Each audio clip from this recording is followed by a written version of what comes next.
mom called after the game last night. Says, "Tell him not to shave. This is what's gonna." Well, if we're gonna win, That's what she. let it be. Yeah. Let it be. Plus, we moved our camera location in the same That's it. spot the last 3 days. Yeah. See, that's what we do. But we're not. Stick Not to the trend. superstitious. No, nobody's superstitious. Just stick with the trend. You know, Kyle For is yourself. one that's like I want to be like Kyle. So I'm trying to get the Kyle mirror. You like the red look? Got a long way to go. No, I can't. It's gonna be like Kyle. It's hard to be like. It's hard. It's hard to be Kyle. Yeah. He's Right? one of a kind. It's hard to be Kyle. No, it's probably a lot of work. Not really. No, Let's make it up as you go. Yeah, I get it. You heard him. Well, all of a sudden you go for a little sweep possibly today. But how nice is it to play 2 pretty good ball games in a row? No, good. Obviously, it's just obviously it's good to win. It's a lot better feeling around the clubhouse. To see these guys have success is good, and kind of have good endings. Right? We were able to hold on 2 days in a row. With the game on the line, we got the outs we needed. It's kind of been the difference. Manny Machado's having great years, hitting over 300. How impressive you've been with the season this year? Is there any kind of key to keep him in check to some degree? No, I don't know if there's any real keeping him in check. This guy's really, really good. Same with Soto. It's they're both kind of the same in my mind. You want them hitting with nobody on a lot. If you can, you're in better shape. You mentioned that. I guess in that ninth inning, 2 of the hits kind of through this shift. Is there almost also though a balance? Like if it's a good hitter like Machado and Soto, that they might take what's given to them, but also I guess it's harmless compared to what they could do. Yeah, Soto Rich made a good pitch. Just what we asked him to do, get the ball on the ground.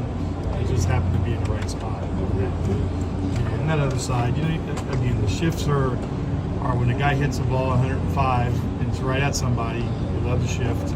And when they hit one through the other side, you're like, why did we shift? But at the end of the day, you're playing percentages, where his swing takes him.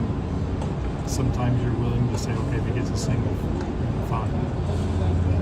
Well, Don, I'd rather get him out somehow. Don, you faced this San Diego team. You played them tough in San Diego. 3 one-run games as well as a shutout. Now you play them tough here. Do you feel that this team is a lot closer to contention than the record indicates, knowing that you're playing a team that's obviously potentially headed to the playoffs, as well as the fact that maybe a little offense here, and you guys could very well be in the thick of it as well? Yeah, it depends how you want to look at it. We play the Mets the same way, and they've kind of manhandled us. So I think the thing with us, any really team we play, when we throw the ball well, we're going to be in games. So it's going to be a matter of get some guys out there and be able to score some runs. You're not going to be able to just shut teams like this team down. You're not going to shut the Phillies down, Dodgers down. You're going to have to you try to contain it, keep it a ball game, and then be able to score some. You got to be able to score some runs. So I think what makes you feel like you're a lot closer to contention is from the standpoint of every time you put a starter out there, you think he's going to keep you in the game, right? And you got a chance. If you catch the ball and don't give away runs, you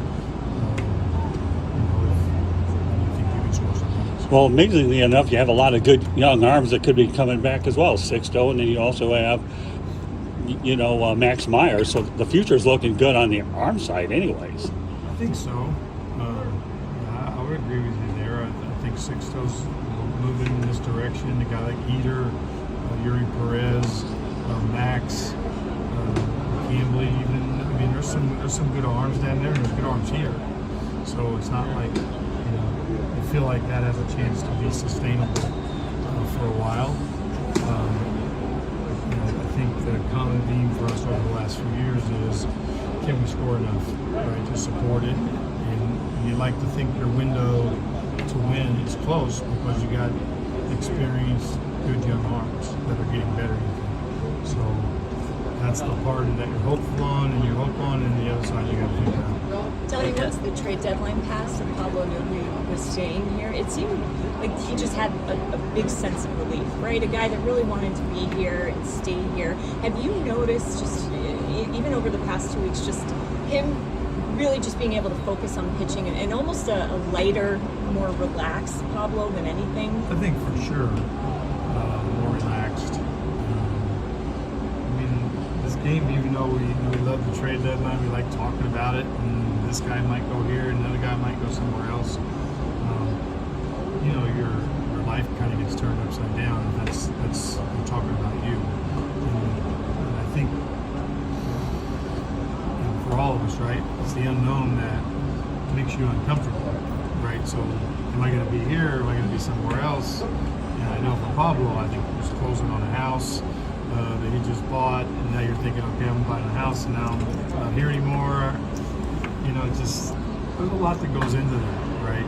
Being comfortable, but he definitely seems more comfortable since the trade deadline. I think he's throwing the ball good outside of, for me, more than anything, like, take the Mets out of the equation, it would be like this guy was pretty dang consistent. Yeah. Right?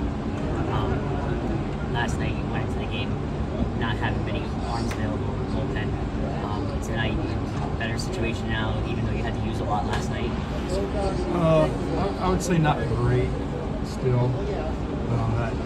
That 4 games in 3 days with Atlanta kind of wore us out a little bit. They're close games, so you're trying to use your guys, but there's guys available today, but they've been 3 out of 4, right? So they got a day's rest, but it's like they could use another one, right? You go into the off day, so it'd be great if Pablo goes out and goes 9 today. We don't need our pen. It'd be great. We scored 10 runs. Get an off day tomorrow, and then we'd have a rest of the pen. Are you amazed Are you amazed at the maturity that Sandy Alcantara continues to demonstrate throughout the year? Obviously, starting in the All-Star game would have been great, but the way he's just turning into a Cy Young candidate, to me, is just phenomenal. I think it's one of those things that I think maybe people are seeing, probably taking a little bit more notice of naturally. I think for us here, it's kind of like watching your kids grow. Right. They grow, and you don't really realize how big they are, right?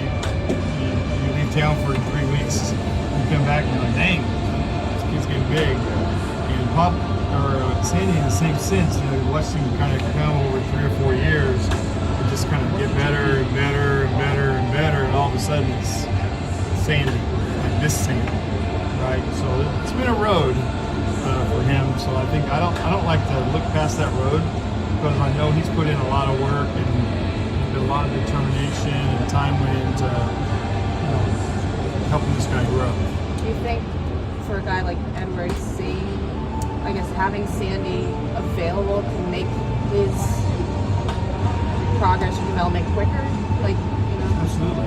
Yeah, I think that's what guys with around you do. They can cut the corners for you. There's certain things you got to go through, but there is corners that you're hoping to shave off a little bit, where you don't have to go through it if somebody has been through it that you trust, right? And so Sandy's is going to be as good as Edward's willingness to do the work that it took Sandy to get to this point. So it's great to have Sandy, but just because Sandy's here doesn't make you better.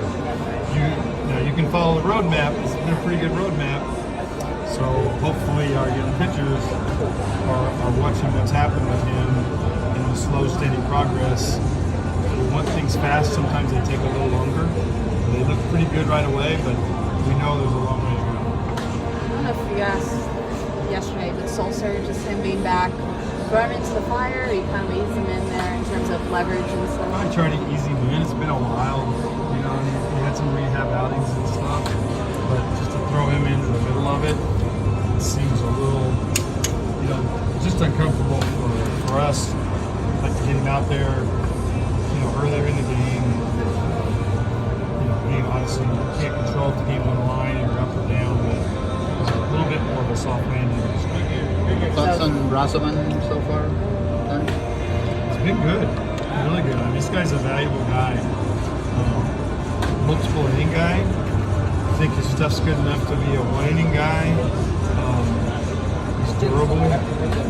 He's kind of he took advantage of the 2 times he was up on the taxi.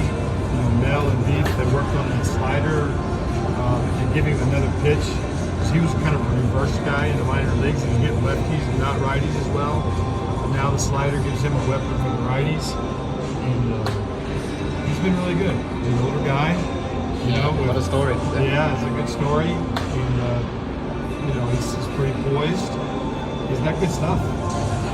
Donnie, after finally breaking the 16-game streak of less than 3 runs, is there anything that you guys did differently today to prepare to get more than 3 runs again for the second day in a row? Well, we didn't do anything different probably in those 16 days. Yeah. The guys just keep working. And that's what you do. You don't really look back, you kind of keep going forward. You just want guys to improve, keep helping each guy individually. And you hope that all that work just kind of pays off.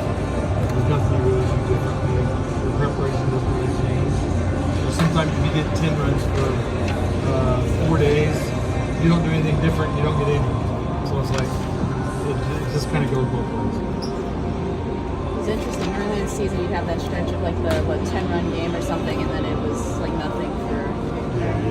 Now it's kind of like just consistently. Sometimes that's what you're facing. Well, yeah, exactly. Start running DeGrom 3 times, Scherzer twice. Well, yeah, especially now. I think when it's back-to-back nights now, it's like Scherzer and DeGrom for the Braves or whoever the Mets are playing. What Andy was. Hand cannon. The The guy on ESPN says, who was it? Bald-headed guy. No, the guy does the late night. Later one. Yeah, Scott. That's got been built. Yeah. He was on Ted Lasso. Shows the catch and he's like, look at this hand cannon. It was not as fast as the one he had over the weekend, though. It wasn't. So he's slacking. It was by 0.5